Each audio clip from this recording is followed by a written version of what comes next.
ನಮಸ್ಕಾರ ವೀಕ್ಷಕರೇ, ನಾನು ನಿಮ್ಮ ಗಿರಿಧರ್ ಭಟ್. ತಂತ್ರಕ್ಕೋ ಮಾಟಕ್ಕೋ ಯಾವುದಾದ್ರೂ ಒಂದು ದುಷ್ಟ ಶಕ್ತಿ ಬಾಧೆ ಪೀಡೆಗಳಿಗೆ ಜೀವನ ಅನ್ನೋದು ಬಲಿಯಾಗಿಬಿಡುತ್ತೆ ಕೆಲವೊಮ್ಮೆ. ಅದೇ ಶತ್ರುವರ್ಗ ಶತ್ರುಪೀಡೆ ಆಗದೆ ಇರತಕ್ಕಂಥ ಜನಗಳೇನು ಮಾಡ್ತಾರೆ ಅಂದರೆ, ನಿಮ್ಮ ಒಂದು ಉನ್ನತಿ ಸಹಿಸಲಾಗದೆ ಯಾವುದಾದ್ರೂ ಒಂದು ರೀತಿಯಲ್ಲಿ ಮಾಂತ್ರಿಕವಾದಂತಹ ಪ್ರಹಾರಗಳನ್ನು ಮಾಡ್ಬೋದು.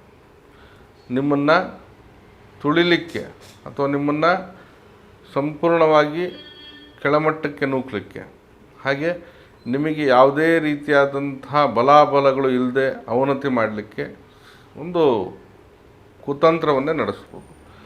ನೋಡಿ, ಸಹಜವಾಗಿ ಏನು ಮಾಡ್ತಾನೆ ಶತ್ರು, ನೇರ ಯುದ್ಧ ಮಾಡೋದಿಲ್ಲ. ಯಾಕಂದರೆ ಅದು ಅವನಿಗೆ ಅವಶ್ಯಕತೆಯೂ ಇಲ್ಲ. ಯಾರಾದರೂ ಬಂದು ಸುಮ್ಮನೆ ಜಗಳಕ್ಕೆ ನಿಂತ್ಕೊಂಡು ನಿಮ್ಮನ್ನು ತುಳಿದ್ರೆ ಅದು ಸಾಧ್ಯ ಆಗೋದಿಲ್ಲ. ಯಾಕಂದರೆ ನೀವು ಕೂಡ ಹುಷಾರಾಗ್ಬೋದು, ನೀವು ಕೂಡ ಇಂಥವ್ರನ್ನ ಹಿಮ್ಮೆಟ್ಟಿಸ್ಬೋದು. ಭಗವಂತ ಅಷ್ಟು ಶಕ್ತಿ ಸಾಮರ್ಥ್ಯ ನಿಮ್ಗೆ ಕೊಟ್ಟಿರ್ತಾನೆ. ಅಂದರೆ ಏನು ಮಾಡ್ತಾರೆ ಅಂದರೆ, ನಿಮ್ಮ ಒಂದು ಉನ್ನತಿ ಸಹಿಸಲಾಗದೆ ಅಥವಾ ಯಾವುದೋ ಒಂದು ವಿಚಾರಕ್ಕೋ ವಿಷಯಕ್ಕೋ ವ್ಯವಸ್ಥೆಗೋ ನಿಮ್ಮನ್ನು ಬೇರೆ ರೀತಿಯಲ್ಲಿ ಅರ್ಥೈಸ್ಕೊಂಡು, ಅದು ನಿಜಾನ ಸುಳ್ಳು ಬೇರೆ ರೀತಿಯಲ್ಲಿ ಅರ್ಥೈಸ್ಕೊಂಡು ಹೇಗಾದರೂ ಮಾಡಿ ನಿಮ್ಮ ಮನೆ ಮೇಲೆ ನಿಮ್ಮ ಮೇಲೆ ತುಳಿಬೇಕು, ಇವ್ರು ಬೆಳಿಬಾರ್ದು ಮುಂದುವರಿಬಾರ್ದು ಅಂಥೇಳಿ ಮಾಂತ್ರಿಕವಾದಂಥ ಹಿಂಬಾಗಿಲಿನ ಒಂದು ಪ್ರಯತ್ನ ಮಾಡ್ತಾರೆ. ಅಂದರೆ ಹಿಂಬಾಗಿಲದು ಸುಮ್ಮನೆ ಹಿಂದಗಡೆಯಿಂದ ಏನೋ ಮಾಡಿ ಬಿಟ್ಬಿಡೋದು. ಶುದ್ರಾಚರಣೆನೋ ತಂತ್ರಾಚರಣೆನೋ ಅಥವಾ ಈ ಮಾಟಕ್ಕೆ ಸಂಬಂಧಪಟ್ಟಂಥ ರೂಪುರೇಷೆಗಳು ಕೆಲವೊಂದು ಅನುಷ್ಠಾನಗಳನ್ನು ಮಾಡಿ ಬೇರೆ ಬೇರೆ ರೀತಿಯಾದಂಥ ವಿಧಾನಗಳನ್ನು ಬಳಸ್ಕೊಂಡು ನಿಮ್ಮ ಅಥವಾ ನಿಮ್ಮ ಮನೆಯ ಮೇಲೆ ಸಂಪೂರ್ಣವಾಗಿ ತಂತ್ರ ಪ್ರಯೋಗವನ್ನು ಮಾಡ್ಬೋದು. ಇದರಿಂದ ಏನಾಗುತ್ತೆ ನೋಡಿ, ಮನೆಯಲ್ಲಿ ಕಿರಿಕಿರಿ ಅಪಸ್ವರಗಳು ಇರುವಂತಹ ಜನಗಳಲ್ಲೇ ಒಂದು ರೀತಿಯಲ್ಲಿ ವೈರಾಗ್ಯಗಳು ಸೃಷ್ಟಿಯಾಗುತ್ತೆ. ಭಾವನೆಗಳು ಸ್ಪಂದನೆ ಕೊಡೋದಿಲ್ಲ. ಮಾನಸಿಕವಾಗಿ ಎಲ್ಲೋ ಒಂದು ಕಡೆ ಪ್ರಪಂಚನೇ ಬೇರೆ ರೀತಿಯಲ್ಲಿ ನೋಡುವಂಥ ಒಂದು ಪರಿಸ್ಥಿತಿಗೆ ಬಂದುಬಿಡುತ್ತೆ. ಉದ್ಯೋಗದಲ್ಲಿ ಏಳಿಗೆ ಅನ್ನೋದಿರೋದಿಲ್ಲ. ವ್ಯಾವಹಾರಿಕವಾಗಿ ಬಿದ್ದು ಹೋಗ್ಬೋದು. ಆರ್ಥಿಕವಾದಂಥ ಅಧಪತನ, ಪದೇ ಪದೇ ಮನೆಯಲ್ಲಿ ಒಂದು ರೀತಿ ಕ್ಲೇಶಗಳು, ಜಗಳ, ಕದನ, ಕಲಹ, ಮಕ್ಕಳು ಮಾತು ಕೇಳೋದಿಲ್ಲ. ಮನೆಯಲ್ಲಿ ಏನಾದರೂ ಒಂದು ಗಂಡಾಂತರ, ಅಮಾವಾಸ್ಯೆ ಹುಣ್ಣಿಮೆಯಲ್ಲಿ ಕೆಲವೊಂದು ಎಡವಟ್ಟುಗಳು, ತೊಂದರೆಗಳು, ಆರೋಗ್ಯ ಅನ್ನೋದು ಪೂರ್ಣ ಬರ್ಬಾದಾಗ್ಬಿಡುತ್ತೆ. ಹಣಕಾಸಿನ ಪರಿಸ್ಥಿತಿ ದಿವಾಳಿಯಾಗೋ ಹಂತಕ್ಕೆ ಬಂದುಬಿಡುತ್ತೆ. ಎಲ್ಲೋ ಮಾಡಿದ್ದ ಆಸ್ತಿ ಅದು ಕೂಡ ಕಳ್ಕೊಳ್ಳೋವಂಥ ಒಂದು ಪರಿಸ್ಥಿತಿಗೆ ಬಂದುಬಿಡುತ್ತೆ. ಸಂಪೂರ್ಣವಾದಂಥ ಜೀವನದಲ್ಲಿ ನೆಮ್ಮದಿ ಇಲ್ಲದಿರೋ ಹಾಗೆ ದುಃಖಮಯವಾಗಿ ಪೀಡಾಕಾರಕವಾಗಿ ಒಂದು ರೀತಿಯಲ್ಲಿ ಅನಿಷ್ಟಪ್ರದಾಯವಾದಂಥ ಬದುಕನ್ನು ಕಾಣುವಂಥ ಒಂದು ಸ್ಥಿತಿಗೆ ನೀವು ಬರ್ಬೋದು. ಒಂದೊಂದು ರೀತಿಯಲ್ಲಿ ವಿಶ್ಲೇಷಣೆ ಮಾಡಿಸಿದ್ರೆ ಹಿಂಗಾಗುತ್ತೆ ಹಂಗಾಗುತ್ತೆ. ನೋಡಿ, ಮೊದಲನೇದಾಗಿ ಹೇಳಬೇಕಂದ್ರೆ ಯಾರು ಏನೂ ಹೇಳೋದಲ್ಲ.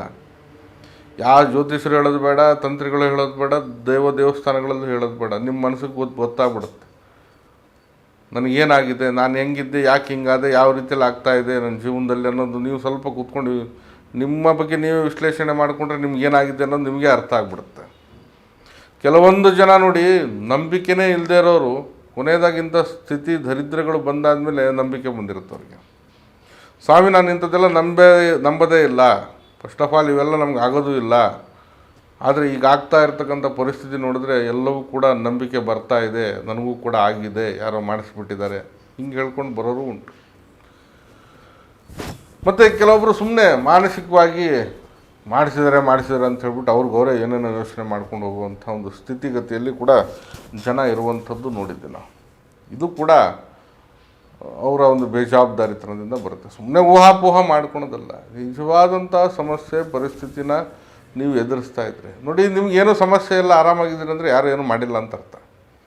ಸಮಸ್ಯೆ ಒಂದಕ್ಕೊಂದು ಬೆಳೀತಾನೆ ಇದೆ. ಇದು ತಪ್ಪಿದ್ರೆ ಮತ್ತೊಂದು 10 ಹೇಳ್ತಾ ಇದೆ ಸಮಸ್ಯೆ ಅಂದರೆ ನಿಮ್ಗೆ ಮಾಡಿದ್ದಾರೆ ಅಂತಲೇ ನೀವು ತಿಳ್ಕೊಬೇಕು. ಹೀಗೆ ಈ ಮಾಂತ್ರಿಕವಾದಂಥ ಒಂದು ದಾರಿದ್ರ್ಯದಿಂದ ನೀವು ನರಳಾಟ ಅನುಭವಿಸಿ ಜೀವನದಲ್ಲಿ ಒಂದು ರೀತಿಯಲ್ಲಿ ಎಲ್ಲ ಕಳ್ಕೊಂಡು ಮೂರಾಬಟ್ಟೆ ಆಗುವಂಥ ಒಂದು ಪರಿಸ್ಥಿತಿಗೆ ಬರ್ಬೋದು. ಇದಕ್ಕೆ ಸಾಕಷ್ಟು ತಡೆ ಹೊಡೆಯೋದು, ಮತ್ತೊಂದು ಪೂಜೆನೋ ಪುನಸ್ಕಾರನೋ ಎಲ್ಲವನ್ನೂ ಕೂಡ ಮಾಡುವಂಥ ವಿಧಾನಗಳು ನಾವು ನೋಡ್ತಾ ಇರ್ತೀವಿ. ಶಕ್ತಿ ಸಾಮರ್ಥ್ಯದ ಮೇಲೆ ನಾವು ಇದನ್ನು ವಿಶ್ಲೇಷಣೆ ಮಾಡ್ಬೋದು. ಆದರೆ ಸರಳವಾಗಿ ನಿಮ್ಮ ಈ ಒಂದು ಮಾಂತ್ರಿಕವಾದಂತಹ ದುಷ್ಟಕ್ರಿಯೆಗೆ ನಿಮ್ಮ ಜೀವನ ಬಲಿಯಾಗಿದ್ದರೆ ಈ ಸರಳ ಪರಿಹಾರ ನಿಮಗೆ ರೂಪ, ಮಾರ್ಗ ದಾರಿ ಎಲ್ಲವನ್ನು ತೋರಿಸುತ್ತೆ. ಹಾಗೆ ಇಂತಹ ಮಂತ್ರ ಮಾಟ ಏನಿದೆ ನಿಮಗೆ ತಟ್ಟದೇ ಇರೋ ಹಾಗೆ ನಿಮಗೆ ರಕ್ಷಣೆ ಕೊಡುತ್ತೆ. ಮಾಡಿದರೂ ಕೂಡ ಅದು ನಿಮಗೆ ಯಾವುದೇ ರೀತಿಯಲ್ಲಿ ಸಮಸ್ಯೆ ಆಗದೆ ಆ ಮನೆಯಲ್ಲಿ ಧನಾತ್ಮಕವಾದಂಥ ಶಕ್ತಿ ಸಂವರ್ಧನೆಯಾಗಿ ಮಾಡಿಸಿದ್ದು ಕೂಡ ಮಾಯವಾಗಿ ಹೋಗುತ್ತೆ. ಹಾಗಾಗಿ ಈ ಪರಿಹಾರವನ್ನು ನೀವು ನೋಡ್ಬೋದಾಗಿದೆ. ನೋಡಿ, ಏನು ಪರಿಹಾರ? ಔದಂಬರ ಕಟ್ಟಿಗೆ, ಔದಂಬರ ಗಿಡದ ಕಟ್ಟಿಗೆ ಬಹಳ ವಿಶೇಷವಾಗಿ ಇದನ್ನು ನಾವು ನೋಡ್ತಾ ಇರ್ತೀವಿ. ಎಲ್ಲ ಕಡೆಯೂ ಮಾರ್ತಾ ಇರ್ತಾರೆ, ಕೆಲವೊಂದು ಕಡೆ ಪೂಜೆ ಅಥವಾ ಇದಕ್ಕೆ ದೇವಸ್ಥಾನಗಳ ಕಡೆ ಅಲ್ಲೆಲ್ಲ. ನೋಡಿ, ಹುಣ್ಣಿಮೆಯ ದಿನ ಅಥವಾ ಅಮಾವಾಸ್ಯೆ ದಿನ ಔದಂಬರದ ಕಟ್ಟಿಗೆಯನ್ನು ತೊಗೊಂಬನ್ನಿ. ಈ ಕಟ್ಟಿಗೆಯ ಜೊತೆಗೆ ಈ ಅರಿಶಿಣದ ಕೊಂಬು ಅಂತ ಹೇಳ್ತೀವಿ ನಾವು, ಅದನ್ನು ಕೂಡ ಹಾಗೆ ತುಳಸಿಯನ್ನು ಕೂಡ ಸೇರಿಸ್ಬಿಡಿ. ಏನು ಔದಂಬರದ ಕಟ್ಟಿಗೆ, ಅರಿಶಿಣದ ಕೊಂಬು, ತುಳಸಿಯನ್ನು ಸೇರಿಸ್ಬಿಟ್ಟು ಇವೆಲ್ಲವನ್ನು ಅರಿಶಿಣ ಕುಂಕುಮದಲ್ಲಿ ಲೇಪಿಸ್ಬಿಡಿ. ಪೂರ್ತಿಯಾಗಿ ಲೇಪಿಸ್ಬಿಡಿ. ಅರಿಶಿಣ ಕುಂಕುಮ ಹಾಕ್ಬಿಟ್ಟು ಬಳದ್ಬಿಡಿ ಅದಕ್ಕೆ. ತದನಂತರವಾಗಿ ಒಂದು ಹಳದಿ ವಸ್ತ್ರದಲ್ಲಿ ಇದನ್ನು ಕಟ್ಕೊಳ್ಳಿ. ಹಳದಿ ವಸ್ತ್ರದಲ್ಲಿ ಕಟ್ಟಿಕೊಂಡ ನಂತರ ಇದನ್ನು ಅದೇ ದಿನ ಹುಣ್ಣಿಮೆ ಅಥವಾ ಅಮಾವಾಸ್ಯೆ ದಿನ ನಿಮ್ಮ ಮನೆಯ ಒಳಬಾಗಿಲಿನ ಮೇಲ್ಭಾಗಕ್ಕೆ ಕಟ್ಟಿಬಿಡಿ. ಇಷ್ಟು ವಿಧಾನ ಯಾರು ಮಾಡಿದ್ರು ತಟ್ಟಲ್ಲ, ಮಾಡಿ ಇಟ್ಟಿದ್ರು ಕೂಡ ಅದು ನಾಶ ಆಗೋಗುತ್ತೆ. ಮತ್ತು ಇಂತಹ ಮಾಂತ್ರಿಕ ಸ್ಥಿತಿಗತಿ ಸಮಸ್ಯೆಗಳು ಕೂಡ ನಿಮಗೆ ಯಾವುದೇ ರೀತಿಯಲ್ಲಿ ತೊಂದರೆ ಮಾಡೋದಿಲ್ಲ. ಹಾಗೆ ಇದು ನಿಮಗೆ ಸಮಸ್ಯೆನೂ ಅಲ್ಲ ಅಂತ ನೀವು ತಿಳ್ಕೊಬೇಕು. ಔದಂಬರದ ಕಟ್ಟಿಗೆ, ಅರಿಶಿಣದ ಕೊಂಬು ಜೊತೆಗೆ ಏನದು ತುಳಸಿಯಲ್ಲಿ ಸೇರಿಸಿ ಅರಿಶಿಣ ಕುಂಕುಮದಲ್ಲಿ ಲೇಪಿಸ್ಬಿಟ್ಟು ಹಳದಿ ವಸ್ತ್ರದಲ್ಲಿ ಕಟ್ಟಿ ನಿಮ್ಮ ಮನೆ ಒಳಭಾಗಿಲಿನ ಮೇಲ್ಭಾಗದಲ್ಲಿ ಕಟ್ಟಿದ್ರೆ ಸಾಕು. ಇಷ್ಟು ಮಾಡಿ ಖಂಡಿತ ಮಾಟ ಮಂತ್ರದಂತಹ ಪೀಡೆ ತೊಂದರೆಗಳು ನಿಮಗೆ ಯಾವುದೇ ರೀತಿಯಲ್ಲಿ ಸಮಸ್ಯಾಭರಿತವಾಗಿ ಕಾಡಲ್ಲ. ಹಾಗೆ ಮಾಡಿಸಿದರೂ ಕೂಡ ಆಗಲ್ಲ. ಚಿಂತೆ ಮಾಡೋದು ಬೇಡ. ಈಗ ಸರಳವಾಗಿರತಕ್ಕಂಥ ನಿಯಮವನ್ನು ನೀವು ಮಾಡಿಕೊಳ್ಳೋದ್ರಿಂದ ಈ ದರಿದ್ರದಿಂದ ನೀವು ಹೊರಗಡೆ ಬರ್ಬೋದು. ಖಂಡಿತ ಮಾಡಿ. ಅಥವಾ ಬೇರೆ ರೀತಿಯಾದಂಥ ಸಮಸ್ಯೆ ಇದ್ದರೆ ನಿಸ್ಸಂಕೋಚವಾಗಿ ಅದರ ಬಗ್ಗೆ ತಿಳಿಸಿ. ನಾನು ನಿಮ್ಮ ಗಿರಿಧರ್ ಭಟ್. ನಮ್ಮ ಕಚೇರಿ ಅಥವಾ ಮನೆ ಬಂದು ಜ್ಞಾನ ಭಾರತಿ ಯೂನಿವರ್ಸಿಟಿ ಕ್ವಾರ್ಟರ್ಸ್ ಸರ್ಕಲ್ ಬೆಂಗಳೂರಲ್ಲಿದೆ.